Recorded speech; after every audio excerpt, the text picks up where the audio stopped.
अस्सलाम वालेकुम नाज़रीन, आज का जो टॉपिक है वो क्लियरली जो है ना वो सिविल प्रोसीजर का, सिविल कोड का या रेवेन्यू कोड के बाबत।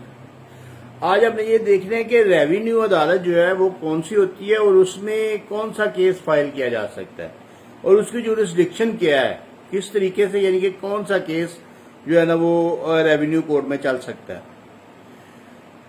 रेवेन्यू कोड जो है ना वो लैंड रेवेन्यू एक्ट के तहत जो है ना वो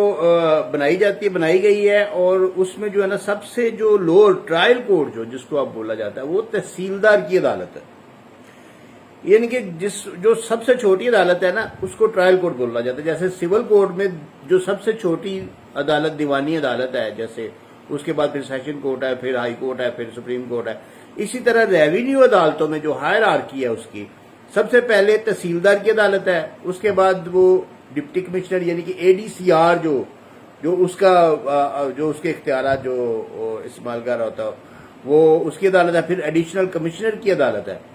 फिर मेंबर पंजाब बोर्ड और उसके बाद फिर जो है ना वो आगे फिर रेफरेंस जो है लेके वो आप हाई कोर्ट जा सकते हैं, फिर सुप्रीम कोर्ट जा सकते हैं।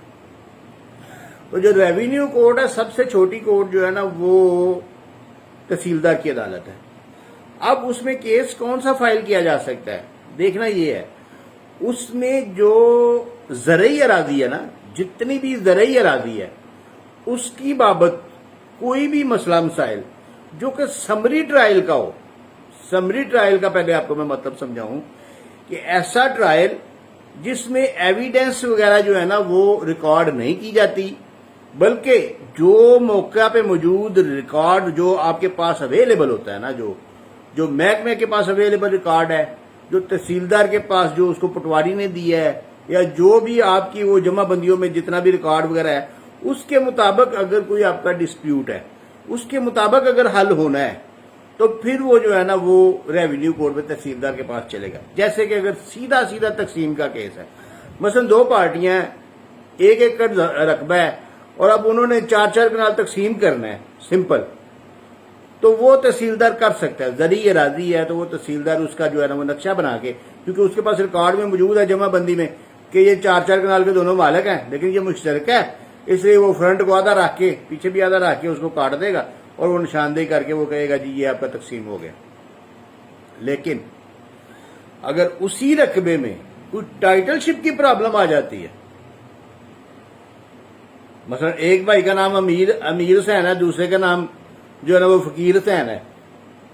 लेकिन रिकॉर्ड में वो मोहम्मद अमीर लिखा गया है, दूसरा भाई उसको चैलेंज कर रहा है कि ये वो है ही नहीं। अब ये एविडेंस का मैटर आ गया, अब ये रेवेन्यू कोर्ट जो है ना वो उसको नहीं सुन सकती। अब ये जिस वक्त एविडेंस का मैटर आ जाएगा उस वक्त वो जुरिस्डिक्शन, भले वो ज़री अरादी है, भले उसको सेक्शन 172 जो है ना वो उसका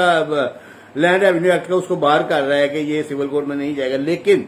अगर मैटर ऑफ एविडेंस आ गया है, अगर उसमें एविडेंस रिकॉर्ड होना है तो फिर जुरिस्डिक्शन जो है ना वो सिविल कोर्ट को चली जाएगी, फिर वो केस सिविल कोर्ट में फाइल होगा। इसी तरह अगर देखें, अगर कोई ज़री अरादी का कोई इंतकाल आपने चैलेंज करना है, एक तो सेहते इंतकाल है कि यानी कि आपके नाम पे इंतकाल हुआ, थोड़ी सी गलती हो गई है, आपने सेहते इंतकाल की दरखास्त देनी, तो फिर आप रेवेन्यू में दे सकते हैं, आप उसमें तहसीलदार को दे सकते हैं, आप एडीसीआर को दरखास्त दे सकते हैं। उसमें आप यानी कि हल्का वो तहसीलदार को दरखास्त देंगे तो वो हल्का पटवारी को, गर्दावर को जो है ना वो मार्क करेगा और उसके बाद रिपोर्ट लेके उसका ऑर्डर कर देगा। तो अगर सेहते इंतकाल है यानी कि इंतकाल हो गया है लेकिन उसमें थोड़ी सी गलती रह गई है, मसलन आपका 4 कनाल का इंतकाल था वरासत का, आपको 8-8 मरले आनी थी, वो एक भाई को 7.5 आ गई, एक को 8.5 आ गई। अब आपकी कंसेंसस है,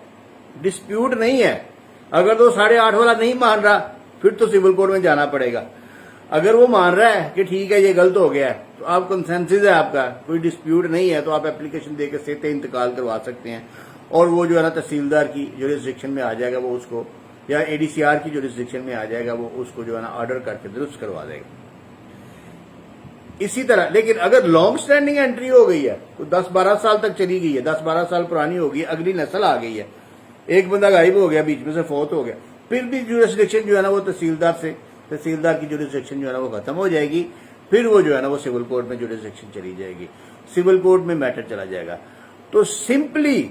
सिंपली आपको मैं समझाता हूं कि जो ज़री अरादी है, जहां पे अभी तक कोई ईंट नहीं लगी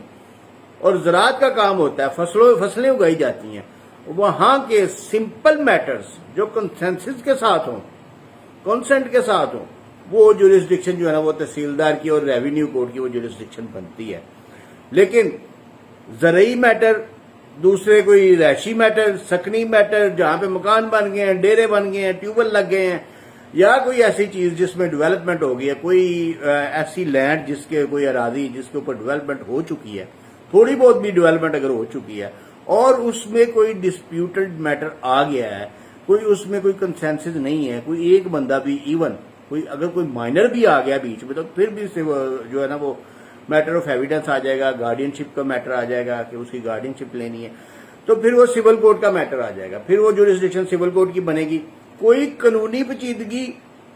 या कोई कंस्ट्रक्टिव या कोई ऐसा कोई एविडेंस का मैटर, अगर ये दोनों चीजों में से कोई चीज आएगी तो फिर वो सिविल कोर्ट का मैटर होगा। और अगर सिंपली कंसेंसस के साथ आपने उसको तकसीम करवाना है तो फिर वो जो है ना वो, या कंसेंसस नहीं भी है लेकिन अगर सिंपल तकसीम है उसमें, यानी कि ज़रई अरादी की सिंपल तकसीम है, तो उसमें वो जो है ना तहसीलदार की जुरिस्डिक्शन में आएगा, वो उसको जो पटवारी को कहेगा, हल्का पटवारी को रिपोर्ट मंगवाएगा, उससे नक्शा बनवा देगा कानून को वगैरह, और वो सारे जो है ना वो नक्शा बना देगा, नक्शा बना के उस तकसीम का जो है ना वो ऑर्डर कर देगा और तकसीम पर अमल दरामद हो जाएगा सिंपल में। लेकिन अगर उसमें कोई भी एविडेंस का मैटर है तो फिर वो जुरिस्डिक्शन उसकी नहीं होगी, फिर वो जुरिस्डिक्शन जो है वो सिविल कोर्ट को चली जाएगी। और सिविल कोर्ट चूंकि वो सारी अदालतों की माँ है, ट्रायल कोर्ट है, तो वो उसको फिर एविडेंस के ऊपर जो है ना वो डिसाइड करेगी और उसके बाद फिर जो है ना उस पर अमल दरामद होगा। तो वीडियो को शेयर जरूर किया करें, क्योंकि ये छोटे छोटे टॉपिक, मैंने पहले भी रिक्वेस्ट किया है, छोटे छोटे टॉपिक होते हैं जिनसे कुछ थोड़ा बहुत इल्म जो है ना वो लोगों को मिलता है। और मेरी कोशिश भी यही है कि मुआशरे में जो कानून का इल्म है ना वो तक लोगों तक पहुंचे और लोगों को पता चले कि कानूनी नुकात, कानूनी पेचीदगियाँ क्या हैं, हमने किस काम के लिए किस जगह पे जाना है, किस फोरम पे जाना है। और क्वेश्चंस भी आप पूछा करें, आप काफ़ी क्वेश्चन वैसे तो मुझे आते हैं लेकिन और ज़्यादा पूछा करें, ताकि मैं वो उनमें से कुछ क्वेश्चन निकाल के उनका कोई टॉपिक बना के फिर उस पर वीडियो बना लिया करूँ। तो मेरा व्हाट्सअप नंबर आप नोट किया करें, 0322845555। तो इस पर व्हाट्सअप आप कर सकते हैं, वॉइस मैसेज भी कर सकते हैं और लिख के भी भेज सकते हैं। तो इसके साथ मुझे इजाज़त दीजिए। अल्लाह हाफिज़।